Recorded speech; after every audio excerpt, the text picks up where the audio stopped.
Bonjour Lise Bernard. Bonjour Philippe, bonjour à toutes Vous et à avez tous. aimé cette punchline de Beaucoup, Benjamin oui. Biolay. Au sommaire de votre journal des médias. La fusion possible des médias publics, la suite du feuilleton Twitter versus Elon Musk, je sais que vous l'attendez. Ouais. Disney fait pression en boudant les salles de cinéma françaises. Et puis un documentaire sur le procès du 13 novembre, mais avec une approche originale. Mais d'abord, les audiences qu'ont regardé les Français hier soir. Alors, c'est au coup d'à coup d'hier, il n'y a pas de large leader qui se dégage. TF1 était première avec la saison 2 de la série italienne Doc.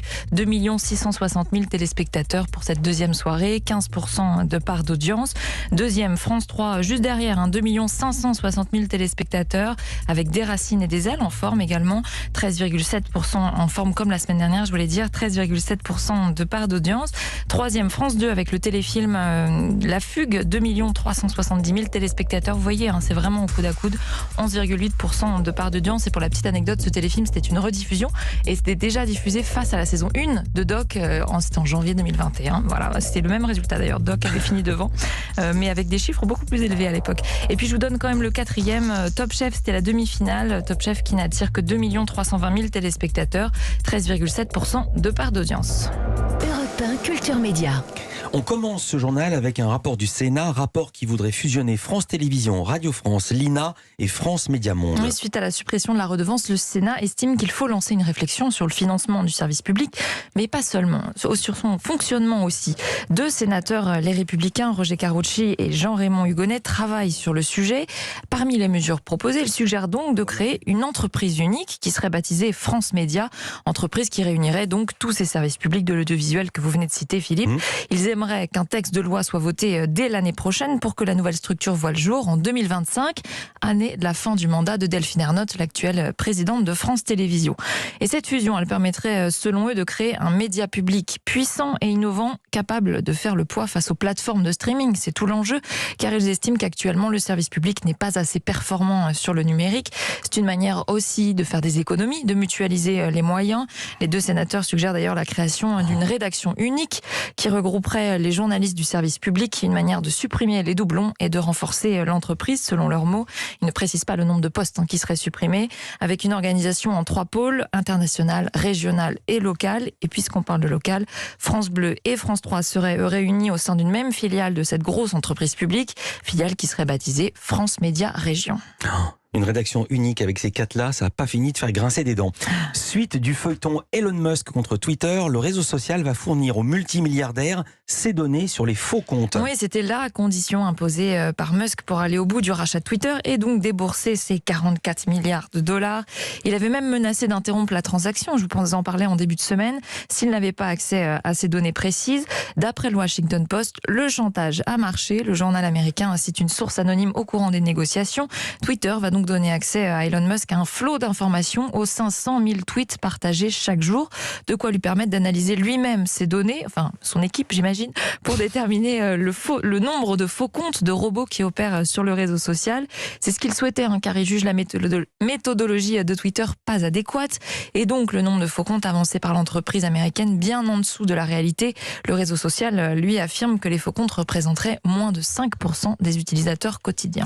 Actualité, médias et culture. Le prochain film Disney sortira directement sur la plateforme Disney+, et donc non pas au cinéma. Et attention, ce sera une exception en France. C'est le seul pays où ce sera le cas. Information dévoilée par le journal Les Échos. Il rapporte que le géant américain a décidé de priver les salles de ciné françaises de sa prochaine création, le film d'animation Strange World, prévu pour la période de Noël, qui est pourtant très propice pour réaliser de nombreuses entrées au cinéma avec les enfants.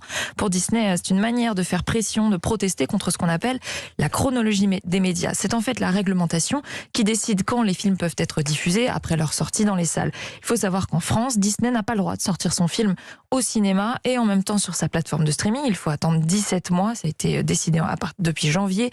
Nous sommes le pays le plus strict sur ce sujet.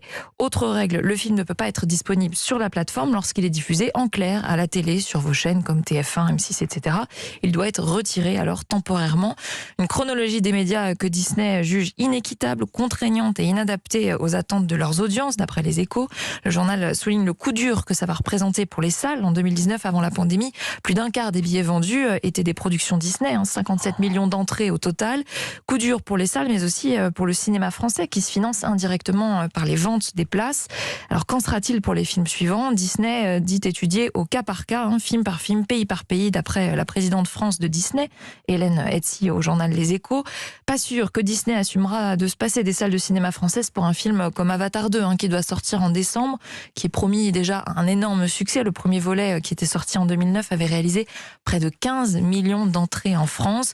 Or, Disney touche beaucoup plus d'argent avec le cinéma qu'avec sa plateforme. Le ministre Stanislas Guerini ne s'occupera pas des sujets liés à Google. Oui, à cause d'un possible conflit d'intérêts, car sa femme travaille pour Google Cloud France. Alors, un décret vient d'être publié dans le journal officiel pour stipuler que le nouveau ministre de la Transformation et de la Fonction publique ne gérera aucun dossier lié à Alphabet, la maison mère de Google. Aucun dossier non plus d'hébergement en nuage des données de l'État, comprendre le cloud. C'est la première ministre Elisabeth Borne qui en sera chargée à sa place, comme le prévoit la loi. Dans l'actualité également, le procès de Pierre Ménès reporté à 2023. L'ancien chroniqueur de Canal+ devait être jugé hier pour agression sexuelle sur une hôtesse du Parc des Princes en novembre dernier et sur 2 vendeuses d'un magasin Nike en 2018. Agression qu'il nie. Mais le tribunal n'a pas pu juger ses affaires. Faute de temps, il disposait de 40 minutes d'audience seulement hier matin. Or, le président a estimé qu'il avait plutôt besoin de 4 heures. Il a donc décidé de reporter le procès à mars 2023. Et Pierre Ménès qui n'était pas présent à l'audience hier matin. Oui, à cause de graves problèmes de santé, le journal L'Équipe rapporte les propos de l'avocat de Pierre Ménès au président du tribunal. Il y a 3 semaines, il était dans le coma, il pourrait même décéder. Ça va aller de mal en pis. Ce report va porter préjudice à sa santé.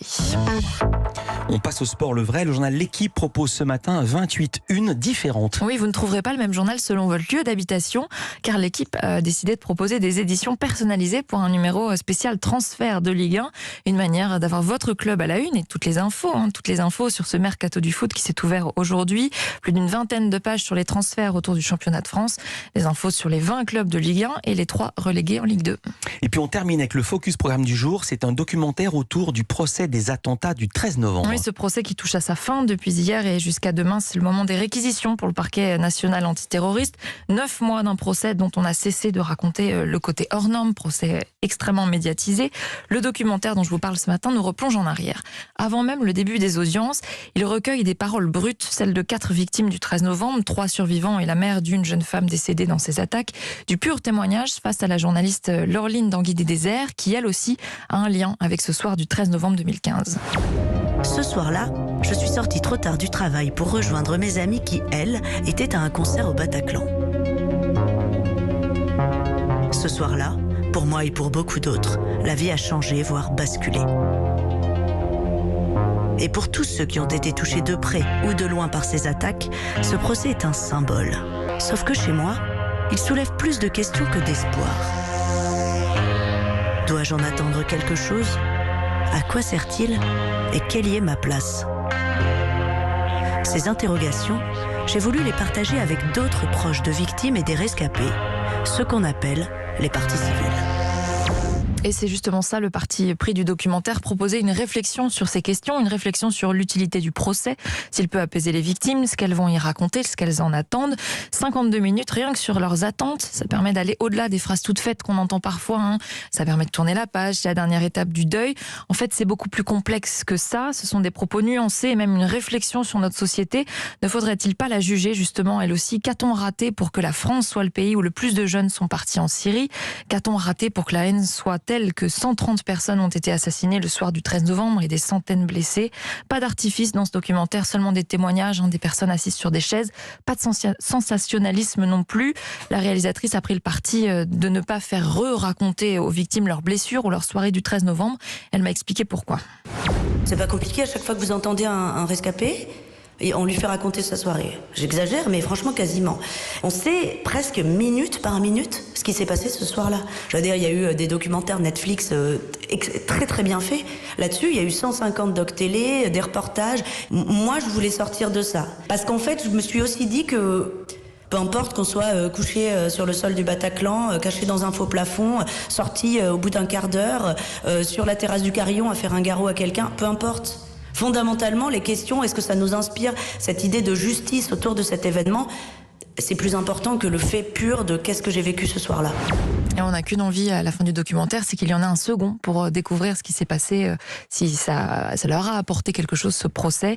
C'est quelque chose que la réalisatrice envisage d'ailleurs. Les promesses du palais, c'est diffusé ce soir à 23h sur France 3, Paris, Île-de-France. Merci beaucoup, Louise Bernard. Toutes ces infos à retrouver dans notre newsletter média. L'inscription sur europe1.fr. À demain pour un nouveau journal des médias.